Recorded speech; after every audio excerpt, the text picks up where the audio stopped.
Hello everyone and welcome back to another video. Today we are checking out a super quick history of Australia. That is the title of this video. Let's go give it a like.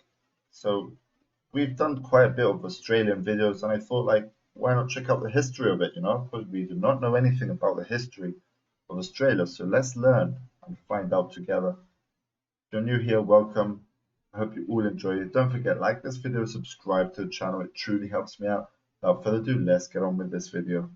Hello everyone, and welcome to Mr.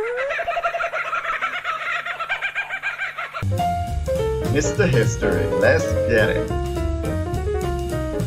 This is Oceania, and here is Australia, as if you couldn't tell. Now then, let's flick our way through its history, shall we? The first inhabitants were the Aborigines, who migrated there from India via Southeast Asia in the late Pleistocene era. The Aborigines spread over the land and were separated into around 250 different tribes, each with its own language and traditions. The Aborigines hunted many native megafauna to extinction. Lots of those animals, such as this hippo-sized wombat, may have contributed to the monster stories in Aboriginal mythology, known as the Dreamtime. The Aborigines were masterful hunters and trackers and storytellers, and their distinctive music and art style is unique and immediately recognizable. However, it should not be naively assumed that prior to the arrival of Europeans, the Aborigines dwelt in a paradise of blissful harmony. Wars and clashes with enemy tribes were common. Staunch belief in superstitions stifled progress.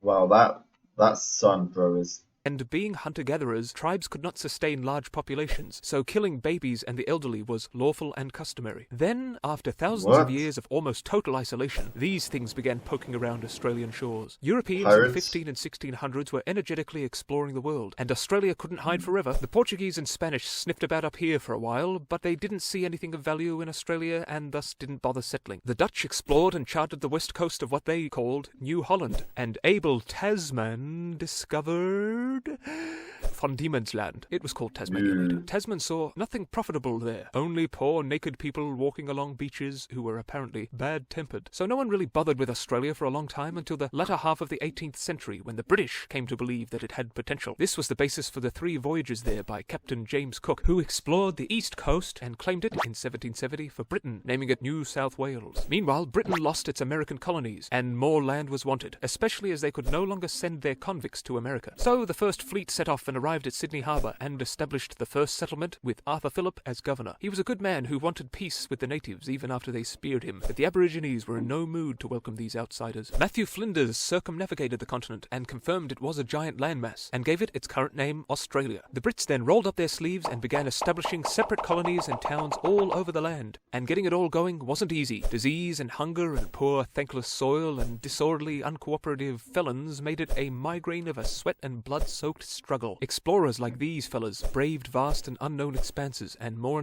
land was settled, and wool became the most lucrative export. And then, in the 1850s, gold! Yes, gold was found, and people even flocked from Europe, America, and China to get some. These were the frontier days of growing cities, gallant drovers, dusty swagmen, wistful bush poets like Banjo Pedersen, and fierce bushrangers like Ned Kelly. An Australian identity had been born, and in this spirit the different colonies united in 1901 in the Federation of Australia, with Sir Edmund Barton as first Prime Minister. But this spirit was also a wary one, and there were fears that the newborn Australian identity would be undermined by non-European immigrants, especially the Chinese. So the government passed the Immigration Restriction Act, or White Australia policy, to keep the country majority British. Now, there was a general view at the time that Aborigine ways would slowly die out. Thus, the government moved to cushion the fall by taking custody of Aborigine children from their mothers, presumably for their good. But, like with many government policies, this guy is literally talking really fast, bro.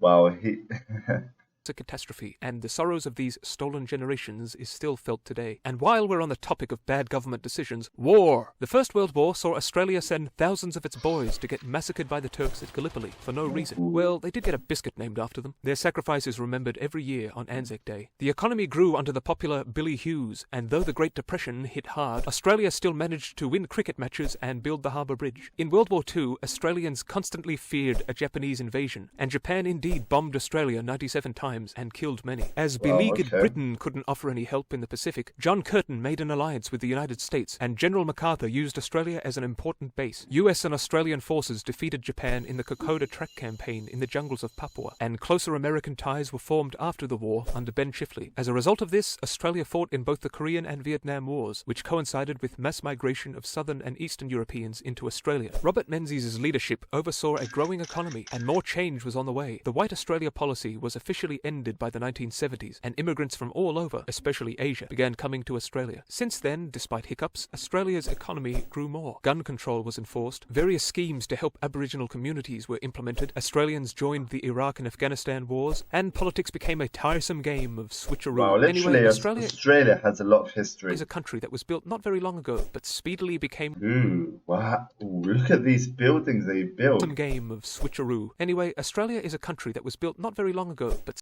Not very long ago, but very fast, you know? Look at that coastline with those tall buildings. That is insane. speedily became one of the best and richest in the world. Wow.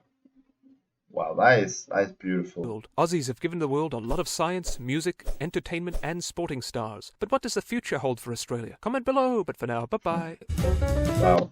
Wow, that was quite interesting. That was the history of Australia. Very cool stuff there, you know? Let me know your thoughts in the comments below. I truly want to check those out, see what you guys think of this. Without further ado, that was it for today's video. I hope you all enjoyed, and we'll be seeing you on the next video. Peace out.